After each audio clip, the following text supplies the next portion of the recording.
In a once-in-a-century calamity, Somalia faces devastating floods following a historic drought, as reported by the United Nations. The floods, labeled as a rare event by the UN, have displaced hundreds of thousands of people in Somalia and neighboring East African countries. The UN Office for the Coordination of Humanitarian Affairs revealed that approximately 1.6 million people in Somalia could be impacted by the heavy seasonal downpours.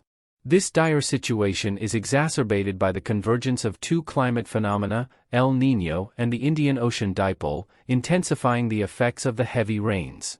The crisis, triggered by the precipitation that commenced in early October, has already claimed the lives of at least 29 individuals and forced over 300,000 residents out of their homes in Somalia.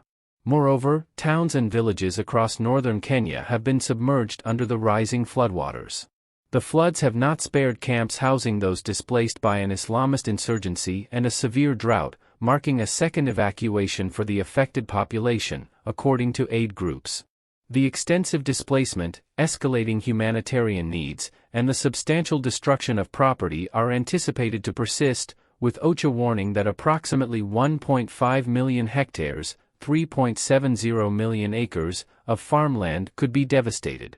Martin Griffiths, the Undersecretary-General and the UN's Humanitarian Affairs and Emergency Relief Coordinator, voiced concern about the situation. He highlighted the connection between extreme weather linked to El Niño and the escalating humanitarian needs in vulnerable communities in Somalia and other regions. Griffiths emphasized the importance of proactive measures to address these impending crises, stating, "We know what the risks are, and we need to get ahead of these looming crises."